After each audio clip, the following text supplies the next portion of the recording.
So specifically in the book in Ecotopia, it's like Geist was explaining a little bit earlier about it's like video teleconferencing, and so all politicians were recorded. Anytime they had any kind of uh, debate, or they had any kind of law they were going to pass, or a proposal, or even like a State of the Union address, you basically could give feedback. I mean, they would take questions live. I mean, it was just like the politicians had to really want to be a politician, because they had like constant barrage of they were the public. Like, they had to literally be a public servant and engage with the public. Um, and the way that it was explained that the Ecotopia was formed was from a brand new political party, which in the book they call the Survivalist Party.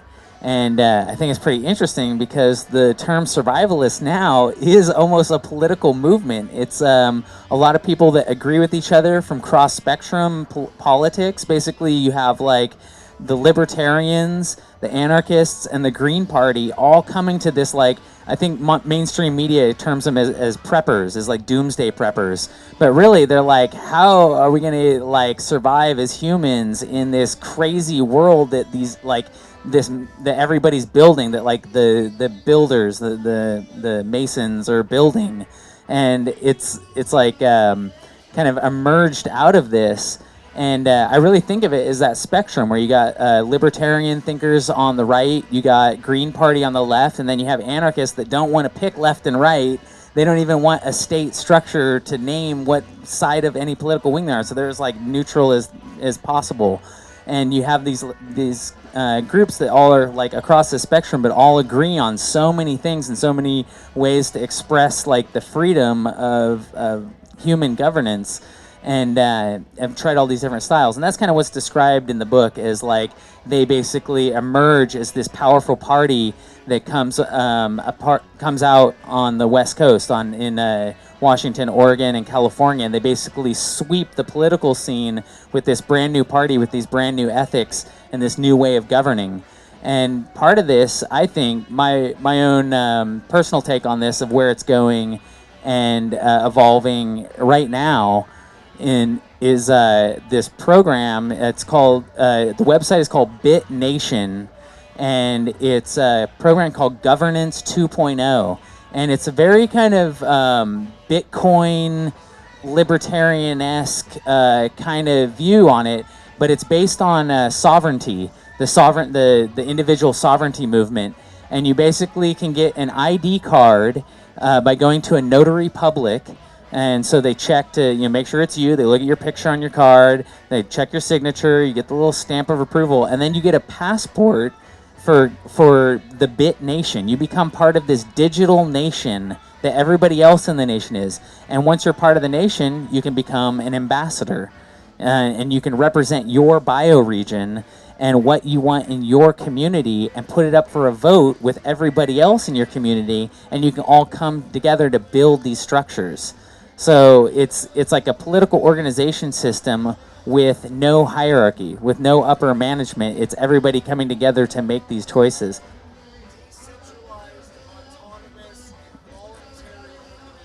Decentralized, autonomous, involuntary organization. Oh, voluntary. It was my involuntary response. That's a really good segue into something really important to bring up in this discussion: the New Earth Nation. Sasha Stone is kind of the mastermind behind it, but it's an organization with many people. It's a global organization, great website. They have a huge part of it talking about what could be called the sovereignty movement, but going into detail of the actual politics of it, the actual outlining this. And of course, the question you had started this part of the conversation about, what does this the politics look like in this new ecotopian society, would definitely recognize each human as a sovereign being. Something you talked about, a consensus circle, but there is something also known as the council circle, where everyone sits in a circle and everyone's voice is equal. There's not a hierarchy like the president and everyone below them, but everyone has an equal voice in circle. But the New Earth Nation is really doing a lot of work in envisioning envisioning how it is that we will inhabit the planet on all fronts. So there's the aspect of the politics and the sovereignty. There's also, they have a lot developed, and I've been in conversation with them about this way that we will design and build our villages and our cities. And so I don't want to go into too much detail. I just know it, that I've gone through their website, read a lot of their information. So it's just an important thing to add to this conversation right now, that the New Earth Nation is already established. They've done a lot of work in conceiving how this new government will look like, and just all the aspects of how the New Earth will come about, in especially these social structures that are required to be able to bring it about, where we all work together. Yeah, thank you. New Earth Nation, Bit Nation. I guess bioregionalism, right? Who knows? You guys are familiar with bioregionalism, right? That there's Peter Berg coined it, in the 70s.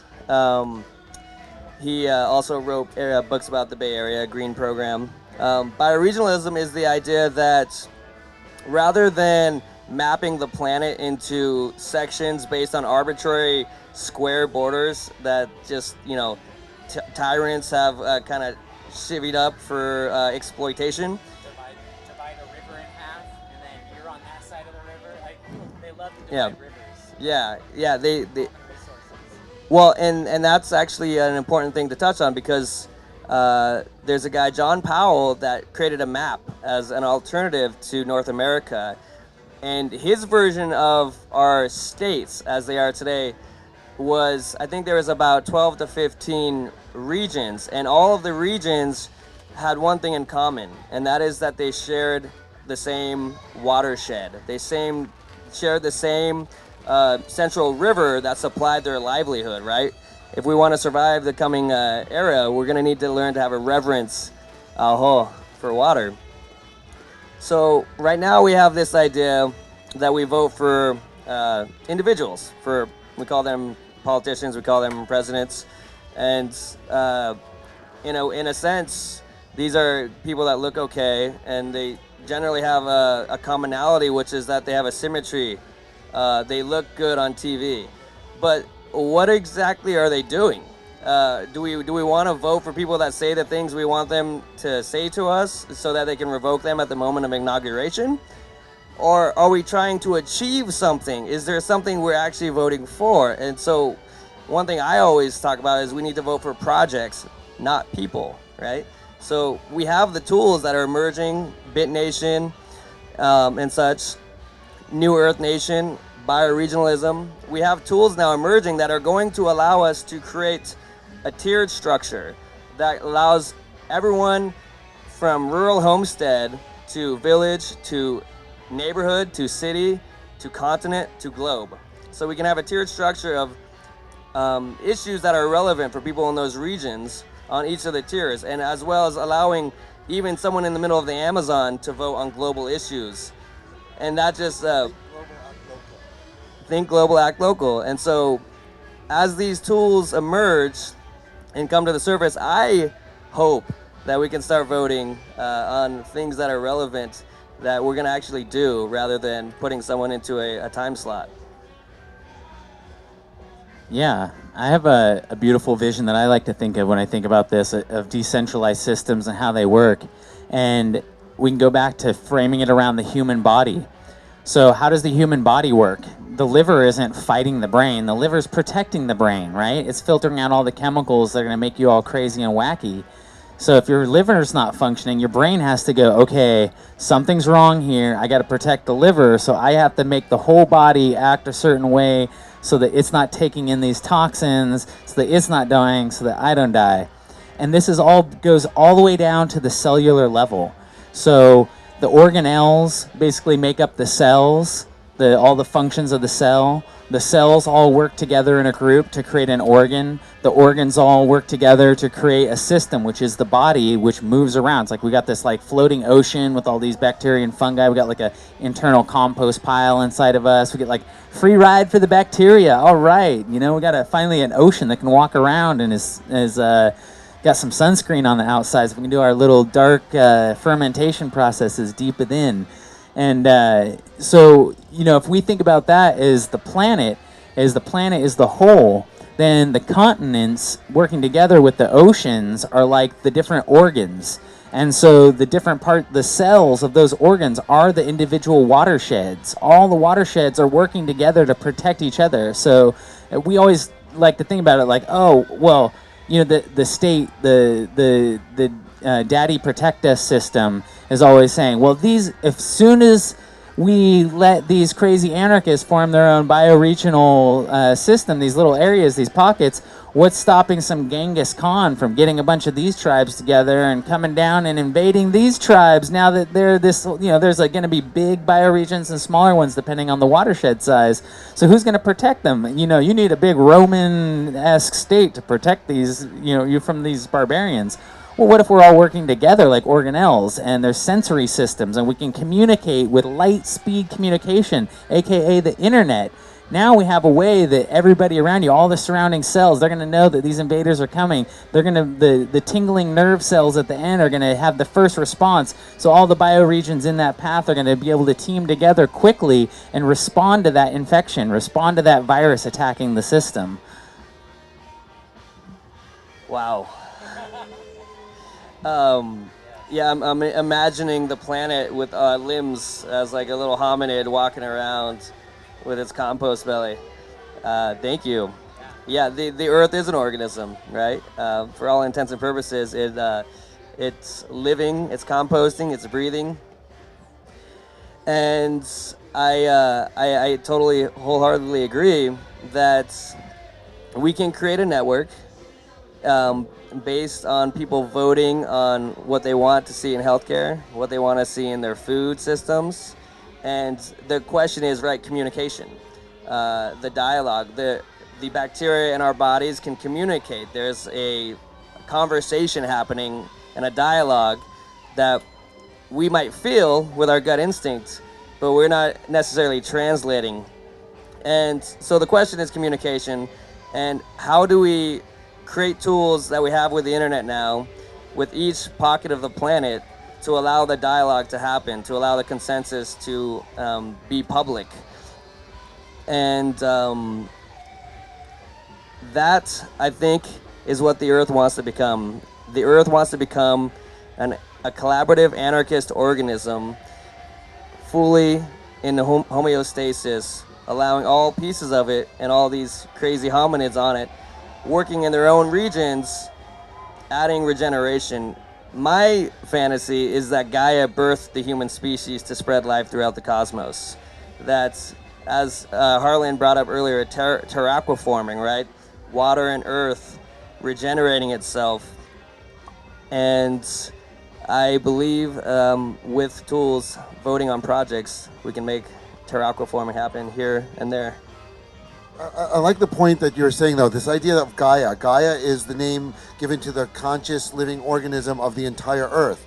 And we as humans are just like these individual cells, like to extrapolate from our, the body, that Gaia would be our entire body and each human is a cell in the body. And that it's not so much that we have to think of these ideas of how to build these cities. Gaia already knows. We just have to open up to that. Consciousness that's already in place of how these environments and these cities will function the best for the benefit of not just humans but all life on the planet. And it's just opening up to that consciousness, to that spirit of Gaia, of what's awakening right now, to create these cities that are in sacred harmony for the benefit of all living beings on the planet. It's already in place. And of course, though, right now, we're in a world that's dominated by this certain power structure, the military-industrial corporate complex that we're like slaves to through the system of money and through the military and through all the separation and the divisions between all the countries, all the borders. It's crazy when we look at a map and we see all these lines between the countries. We even see the lines between the states. I mean, just get rid of all those lines. This is just one. I love Buckminster Fuller's map, the Dymaxion map, that just unfolds the Earth onto an icosahedron, looking at it from the North Pole, and you just see one big, almost connected landmass separated by the oceans. And those are the real borders, is that we do have real oceans. but just to awaken this, tune into this consciousness. So, but the point I was making is that there is a certain power structure that is very much in place that runs our governments, runs our military, runs our the corporations, runs the financial things that we're right now still in the grip of this power structure. And the answer to that, and I won't even go into that, there's the whole crazy story of Illuminati and reptilian aliens and all this crazy stuff that has created that. And, just mention that real quick. But never mind that. The answer to all of that is the earth. All we need to do is connect to the earth, touch a tree, touch living organism, touch Gaia itself, awaken to the consciousness of Gaia, and just align with that. Just forget that other story, the controlling power, however that came to be. That's the old story, and the new story is just embodying the spirit of Gaia completely and building our cities in that spirit, in sacred harmony. And it's a simple solution, just take your shoes off, which, I'm wearing rubber shoes, but yeah, touch the earth with your feet, touch it with your hands, and just listen, and then act accordingly, because it knows. We don't have to think it up. It's already there. Just allow it to flow through us all. Yes. Well, and you mentioned for a second the money system, right? I don't want to touch on it too long. I did a workshop yesterday about ecozoic currencies, which is something I'm thinking about more and more. How many of you have heard about basic income? Basic income? Basic income is an idea that's gaining traction more and more. And the idea is to make sure that everyone in a community is given a certain allotment, certain amount of money in the community. And so if basic income was done in the United States, it would take 1/5 of our military budget to make sure everyone had $3,000 a month. And if you can imagine that personally in your own life, the things that you could do and start if you weren't worried about all working at Jack in the Box, working at Walmart, and having to buy the food that they provide. All these old companies, and this is why they're so afraid of it and it's not being talked about on the news, with the basic income, we can make happen. When this happens, and it will, all these old companies are going to fade and die. All the services that are based on deception, on toxic food, on toxic housing, the suburban landscape, all those structures, if we provide for everyone, will die, which is also why socialism and communism has been given such a bad name. I consider myself a post-scarcity anarchist. And so, yeah, currency. We can make currencies happen. Bitcoin is copy-paste. Have you guys heard of Bitcoin? It's becoming quite a global currency now, and it's quite valuable and quite effective, and it's decentralized. Key word, decentralized. The key to resilient systems is redundancy and decentralization. So Bitcoin provides that, and Bitcoin is now copy and pasteable, right? You can, even if you're not a programmer, coder, techie guy, you can go in and copy and paste the code that is written, and if you understand enough of it, you can apply it to reflect the desires of your community. And you can use it and give it and plaster on your own name of that currency. Let's say acorn currency, whatever is applicable that helps give a story to your landscape and the things that keep you alive, you can do today. So yeah, stripping the old power structures is now possible more than ever. And currency is not inevitably evil. There's different types of monetary structures. They don't have to be based on interest. They can be based on currency, making a current flow and making things happen. Ubuntu. Yeah. Operating system. Yeah, we should probably open this up to some questions soon. But yeah, I don't know if anybody heard Harlan, but he mentioned Ubuntu. Ubuntu is an African term of is it one community, and it's also an operating system built off of Linux. It's a free operating system that you can put on your computer, a Mac or a PC, and it basically is like a freeware program. All the software for it that you get is free. Like you can just do all your Word documentation, video editing, picture editing, all that stuff is like people have made all these programs already. I didn't know of it as an operating system, but Michael Tellinger's been talking about it. It's a political party in South Africa that's of and by and for the people. And it addresses the financial aspects of it too, so that the banks would become of and by and for the people. Interest-free loans. And it's actually in South Africa, the political party has been established for several years, and it's used. It's huge, but it's being shut down by the system because the system is controlled by the current political parties. So even though they get thousands and thousands of votes for their members, when they go to count the votes, they're like, oh, sorry, you didn't get enough votes, and the other person that we want is put in. But it is actually, Ubuntu is addressing the idea of how we can move towards communities that operate without money, that they're just based on the community and supports the community directly just through the way that we know and can be. So Michael Tellinger and Ubuntu is a key part of what we've been talking about that didn't get mentioned in this. And yeah. Yeah, mutualism. Oh, contributionism. Yeah, beautiful. Yeah. Yeah, just open it up. Does anybody have any questions? Anything? Any burning thoughts on their mind? Yeah.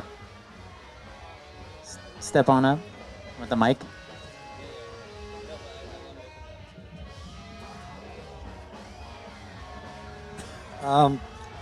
You know, I've been studying the situation for all my life. I grew up with bullets flying over my head and having to throw tear gas out of my classrooms. And so the question of war and money and everything else. So I think the underlying everything is consciousness. And so the reason why communities are formed and then fall apart is because that's lacking. People still function from the place of power rather than real love. And so simply, what is love? It's space itself, life itself. It includes everyone and everything, right? All forms of life. And so unless we are deeply rooted in this type of consciousness, then our efforts do not bear the necessary fruits. I've seen it happen since, last 50 years I've been observing this activity.